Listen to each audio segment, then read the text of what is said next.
அவள் வரவுக்காக காத்திருந்தேன், அவள் பார்வைக்காக காத்திருந்தேன், அவள் புன்னகைக்காக காத்திருந்தேன், அவள் காதலுக்காக காத்திருந்தேன்.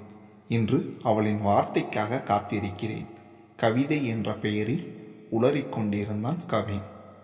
தலை, இதுக்கு நீ நாசா மாதிரி காத்துக்கிட்டு இருக்கோம்னு ஒரே வார்த்தையில் முடிச்சிருக்கலாம் என்றான் அருண். அட, நீ வேற ஏன்டா என்று கவின் நொந்து கொள்ளும் போதே அங்கு வந்து நின்றாள் ஜெனி. ஜெலோ, என்னை அப்படி கூப்பிடாத, என் கூட வா. எங்கே ஜெனி, சொன்னாதான் வருவியா என்பதை போல பார்த்து வைத்தாள் அவள். இவ வேற எதுக்கு முட்டைக்கண்ணை உருட்டான்னு தெரியலையே. லேசாய் அடிவயிறு கலங்கியது அவனுக்கு. இருப்பினும் அதை காட்டிக்கொள்ளாமல், உங்கள் அப்பாவோட உளவாளிங்க நம்ம சேர்த்து வச்சு பார்த்தா வீண் பிரச்சனை ஆகிடும் ஜெனி, அதான் யோசிக்கிறேன் என்றான் கவின் உண்மையாய். அப்படியா, என்ன நடக்கும் கவின், உனக்கு தெரியாதா? நீ தீப்தியை அரைஞ்ச மாதிரி எங்கள் அப்பா என்ன அரைவார், அவ்வளோதானே என்றாள் ஜெனி. செத்தாண்டா மாப்பிள்ளை என்று செல்வம் முணுமுணுக்க, மச்சி உங்கள் குடும்ப பிரச்சனையை தீர்த்துட்டு கூப்பிடுடா, நாங்கள் வரோம் என்று செல்வத்தை கூட்டிக் கொண்டு எஸ்கேப் ஆகினான் அருண். துரோகி, இப்படி மாட்டி விட்டுட்டு போகிறானுங்க. ஊரை தெரிஞ்சுக்கிட்டே உலகம் புரிஞ்சுக்கிட்டே கண்மணி என் கண்மணி. மனசுக்குள் அவனுக்கு பாட்டெல்லாம் கேட்க தலையை ஒலுக்கி கொண்டான் கவின். இப்போ வரப்போறியா இல்லையா நீ என்றவன் பார்த்திபன் கையில் ஆடு போல சிக்கிய வைகை புயல் மாதிரி தன்னை கற்பனை செய்து கொண்டே அவளுடன் நடந்தான். இருவரும் நடந்த வழியில் எதுவும் பேசிக்கொள்ளவில்லை. கவின் குழப்பத்தில் இருந்தான். இவளிடம் எப்படி தன்னிலை விளக்கம் அளிப்பது, என்ன மனநிலையில் இருக்கிறாள் என்பதையே கணிக்க முடியவில்லை அவனால். உண்மையை புரிந்து கொள்ளும் பொறுமையில் அவள் இல்லை என்றால் தான் சொல்வதெல்லாம் பொய்யென்று ஆகிவிடாதா? அதற்காக அவளிடம் சொல்லாமலும் இருக்க முடியாதே. கால்கள் அவள் போன போக்கில் போய்கொண்டிருக்க ஆழ்ந்த சிந்தனையில் இருந்தவனே ஜெனியின் குரல் நடப்புக்கு கொண்டு வந்தது. முண்டம், கண்ணை எங்கே வச்சிருக்க நீ, நேரம் தடுக்கி விழுந்திருப்ப என்றாள் அவள். அவள் கோபமாய் பேச அவனுக்கோ அவளது அக்கறை மனதிற்கு இதத்தை தந்தது. அப்போதுதான் அவர்கள் இருக்கும் இடத்தை கவனித்தான். நாம் இப்போ எதுக்கு இங்கே வந்திருக்கோம்? ஏன் உங்கள் லேடிஸ் ஹாஸ்டலில் நான் எப்படி ஜெனி வர முடியும்? இதை பாரு கவின், ஓவராக நடிக்காத. இதுக்கு முன்னாடி நீ எங்களை பார்க்க வந்ததே இல்லையா? வார்டன்கிட்ட நான் சொல்லிக்கிறேன் வா என்று முன்னே நடக்க, எல்லாம் என் நேரம் என்று நொந்தபடி பின்தொடர்ந்தான் அவன். இங்கேயே உட்காரு என்று அவனை மரப்பெஞ்சில் அமர சொல்லிவிட்டு சில நிமிடங்களில் தீப்தியின் கையை பிடித்து கொண்டு வந்து நின்றாள் ஜெனி. ஜெனி சத்தமே வராமல் இதழ்களை அசைத்தான் கவின். என்கிட்ட உனக்கு பேச எதுவும் இல்லை கவின், தீப்தி கிட்ட பேசு. நீ ஏன் அப்படி நடந்துக்கிட்ட, என்ன சீன் போடுறியா என்றாள் தீப்தி. நீ கொஞ்சம் பேசாமல் இருக்கியா? எனக்கு உன்னை எப்பவும் பிடிக்காது தான், ஆனால் அதுக்காக இவன் செஞ்சதை நான் சரின்னு சொல்ல மாட்டேன் என்றாள் ஜெனி. உனக்கு என்ன வேணும் இப்போ என்பது போல வினோதமாய் பார்த்தாள் தீப்தி. ஆனால் மனதிற்குள் ஜெனியின் செய்கையினால் பரவும் நிம்மதியை அவளால் தடுக்க முடியவில்லை. தனது கடமை முடிந்து விட்டது போல இருவரையும் பார்த்து கொண்டே ஜெனி நகர அவளை கைப்பிடித்து நிறுத்தினான் கவின். எங்கே போகிற ஜெனி, நீயும் இங்கே இரு. இதை பாரு, ஓவராக பேசிட்டே போகிற நீ, கொஞ்சம் பக்கத்தில் இருக்கவங்களையும் பேச விடு தெய்வமே என்றான் கிண்டலும் கெஞ்சலுமாய். இப்போதைக்கு தனக்கு கொடுக்கப்பட்ட ஒரே கடமை இவர்களை பார்த்து முறைப்பது தான் என்பது போல முறைத்து கொண்டு நின்றாள் தீப்தி. முதல்ல நான் உன்னை அரைஞ்சதுக்கு மன்னிப்பு கேட்டுக்கிறேன் தீப்தி என்றான் கவின். அவளை பேச விடாமல் அவனே தொடர்ந்து பேசினான். நான் அரைஞ்சதுக்கு காரணம் கோபம் இல்லை, ஏமாந்துக்கிட்டு இருக்கிற உன்னை தடுக்க முடியலேன்னு இயலாமை என்றான் அவன். என்ன புது புது கதையாக சொல்லிக்கிட்டு இருக்க, என்ன பேசுகிற நீ? நான் நடந்ததை தான் பேசுகிறேன், பிரகாஷை பற்றி என்றான். பிரகாஷின் பெயர் சொன்னதுமே தீப்தியின் கண்களில் கள்ளத்தனம் குடியேறியது. சட்டென அமைதியாகி இருந்தாள் அவள். யார் பிரகாஷ், என்ன ஏமாற்றம், இவனுக்கு என்ன இயலாமை? ஒன்றும் புரியாமல் விழித்தாள் ஜெனி. இருவருக்குமே விளங்குவது போல நடந்ததை கூற ஆரம்பித்தான் Kavin. Deepti, if I not wrong, உனக்கு பிரகாஷை பிடிச்சிருக்குன்னு நினைக்கிறேன். நீ அவனை காதலிக்கிறியா? லுக், நீ எதுக்கு என் பர்சனல் விஷயத்தில் தலையிடுற? நீ கூட என் பர்சனல் விஷயத்தில் தலையிட்ட ஞாபகம் இல்லையா தீப்தி? ஜெனி அப்பா கிட்ட எங்களை பற்றி சொன்னியே, அப்போ இருந்து இப்போ வரைக்கும் அவளுக்கும் அவள் அப்பாவுக்கும் ஒரு விரிசல் வந்ததே, அதை உன்னால் சரி பண்ணிட முடியுமா? பெற்றவங்களுக்கு தன் பிள்ளை காதல் பண்ணுறான்னு தெரியறதே அதிர்ச்சி, அதையும் யாரோ ஒருத்தர் மூலமாக தெரிய வரும்போது அவங்க மனசு எவ்வளோ கஷ்டப்படும்னு நீ நினச்சியா? ஜெனி அவங்க அப்பா முகத்தை பார்க்கும்போது எல்லாம் எவ்வளோ கஷ்டப்படுவான்னு நினச்சியா? அதுவும் நாங்கள் என்ன லவ்வர்ஸ்ன்னு சொல்லிக்கிட்டு இங்கேயும் அங்கேயும் சுற்றினோமா? எவ்வளோ கற்பனைகளும் கனவுகளும் லட்சியங்களும் சுமந்தோம். அதை எல்லாத்தையும் உன்னால் சரி பண்ணி தர முடியுமா?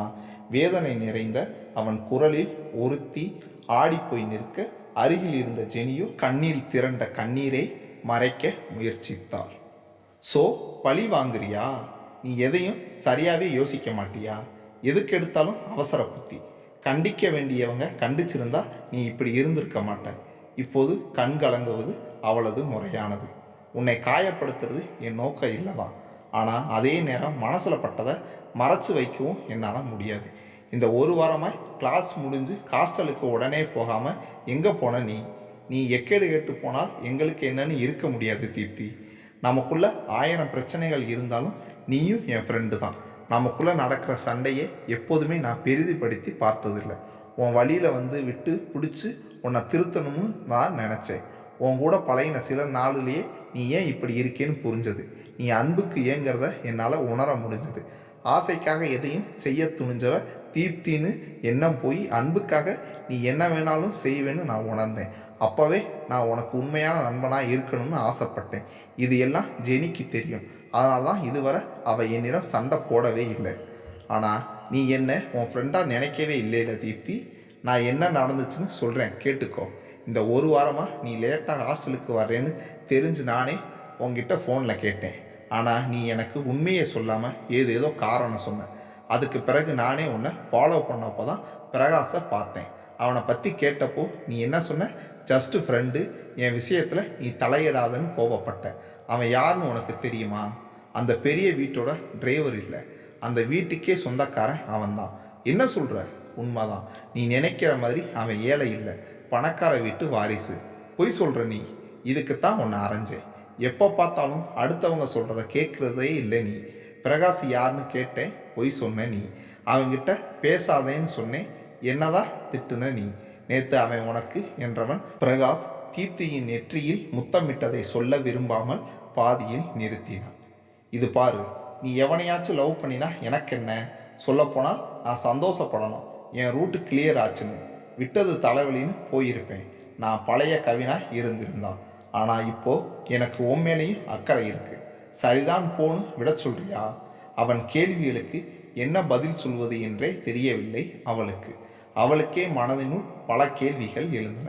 எல்லா கேள்விகளுக்கும் முன்னியாய் இருந்த முதல் கேள்வி, என் பிரகாஷ் என்னிடம் பொய் கூறினானா என்பதுதான்.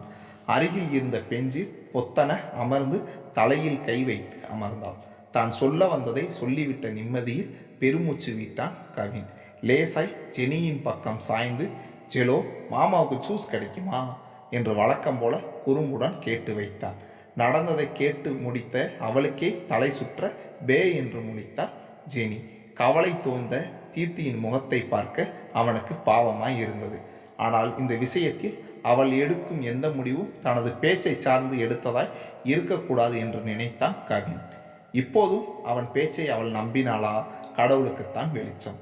அவள் முன் மண்டியிட்டு அமர்ந்தான் கவின். ஓ மேலே எனக்கு எந்த பகையும் இல்லை Deepti. You deserved to be happy.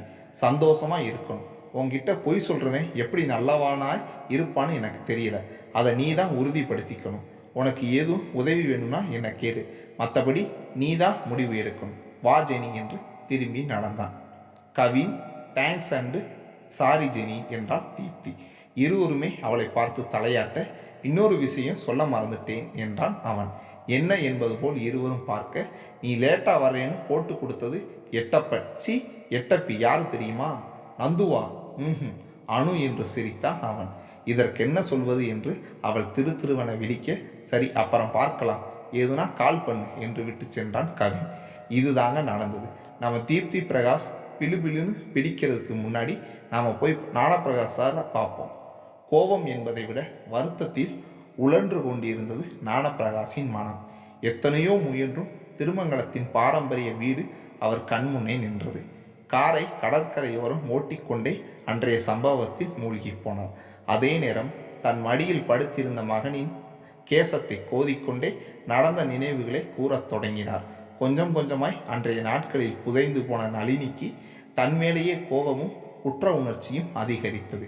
என்னதான் இருந்தாலும் என் கணவனை நான் விட்டு கொடுத்திருக்க கூடாதோ என்ற கேள்வியின் நினைவலைகளும் சீரிட வாங்க என்னதான் நடந்துச்சுன்னு பார்ப்போம். மதுரை அருகே திருமங்கலத்தில் கம்பீரமாய் தோற்றமளித்தது அந்த பாரம்பரியமிக்க பெரிய வீடு. வீடு மட்டுமல்ல, அந்த ஊரில் கண்பட்ட இடமெல்லாம் பாஸ்கரின் தந்தைக்குத்தான் சொந்தம். பணத்தில் மட்டுமின்றி குணத்திலும் செல்வந்தராய் இருந்தவர் ரங்கன், பாஸ்கரனின் தந்தை.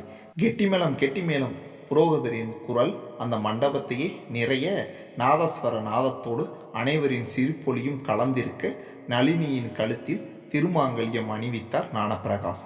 ஒரு மகளின் திருமணம் நின்றுவிட்டதே என்ற கவலை இருந்தாலும் இன்னொரு மகளின் திருமணத்தை சீரும் சிறப்புமாய் நடத்தி வைத்து விட்டோம் என்ற மகிழ்ச்சியில் பெற்றவர் விழி நனைக்க சந்தோஷம் மட்டும் நிறைந்திருந்த அந்த மண்டபத்தில் பொறாமையும் இயலாமையும் போட்டியிட கையில் இருந்த அச்சதையை வெறுப்புடன் மணமக்கள் மீது வீசினார் சுபாங்கினி.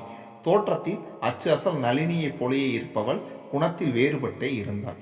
இரட்டை பிள்ளையை ஒரே மாதிரி வளர்க்கணும் என்ற எண்ணத்தோடு தான் இருவரையும் சமமாய் பாவித்து வளர்த்தார் ரங்கன். ஆனால் குணத்தில் இருவருமே எதிரும் புதிருமாகத்தான் நின்றனர் இருவரும். நளினி இயல்பிலே கலகலப்பானவள், விட்டுத்தரும் மனப்பான்மை அதிகம் கொண்டவள். சுபாங்கினி அவளுக்கு அப்படியே நேர்மாறாக இருந்தாள். டாக்டர், இன்ஜினியர் என்றாலே மிகப்பெரிய தொழிலாய் பார்க்கப்பட்ட அந்த காலகட்டத்தில் ஞானப்பிரகாஷ் தனக்கு மருமகனாய் வந்ததற்காக ரங்கனும் அவரை கணவராய் அடைந்ததற்காக நளினியும் மிகவும் பெருமைப்பட்டனர். அந்த பெருமை சுபாங்கினியின் மனதில் வெறுமையும் பகைமையும் வளர்த்துவிட்டது. என்னை விட ஒரு நிமிஷம் லேட்டாக பிறந்தவளுக்கு எனக்கு முன்னாடியே கல்யாணமா? அப்படியே அனைவரும் வற்புறுத்தி இருந்தாலும் என்னை மனதில் வைத்து நீ திருமணத்தை நிறுத்தி இருக்க வேண்டும் என்று மனதிற்குள்ளேயே புலம்பி தள்ளினாள். தனது அக்காவிற்கு தன் மீது பகைமை வளர்வதை உணராமலேயே ஞானப்பிரகாசுடன் புகுந்த வீட்டிற்கு சென்று விட்டாள் நளினி. அதன் பின் வந்த நாட்களில் சுபாங்கினியின் திருமண பேச்சு எடுத்த வேகத்தில் நின்று போனது. தகுந்த வரன் கிடைக்காமல் நாட்களும் தள்ளிப்போக ஊராரின் பேச்சும் அவள் மனதை காயப்படுத்தியது. விஷம்டி, உன் மனசெல்லாம் விஷம் பாரு. உன் தங்கச்சியோட நல்ல மனசுக்கு டாக்டர் மாப்பிள்ளை கிடச்சி இப்போ ஆண் குழந்தையோட சந்தோஷமாக இருக்கா. உன் அண்ணனுக்கும் கல்யாணம் பண்ணி பெண் குழந்தையோட சந்தோஷமாக இருக்கான். நீ தாண்டி இப்படி ஒண்டி கட்டையாக இருக்க. எல்லாத்துக்கும் ஒரு நல்ல மனசு வேணும் என்று அவள் காது படவே பேசினார்கள் சிலர். திருமணம் ஒரு பக்கம் தள்ளி போக தங்கையின் கணவனை விட தகுதியில் உயர்ந்தவனை திருமணம் செய்ய வேண்டும் என்ற சுபாங்கினியின் வீராப்பில் 5 வருடங்கள் ஓடி போயிருந்தது. 26 வயது யுவதியாய் மணப்பெண்ணுக்கே உரிய அழகுடன் தயாராகி கொண்டிருந்தாள் சுபாங்கினி. அன்றைய தினம் அவளுக்கு திருமணம் என்ற களிப்பில் குடும்பமே ஆர்ப்பரிக்க சுபாங்கினி மட்டும் மனதில் வேறொரு கணக்கு போட்டு வைத்திருந்தாள். அது என்ன? அடுத்த எபிசோடில் பார்ப்போம்.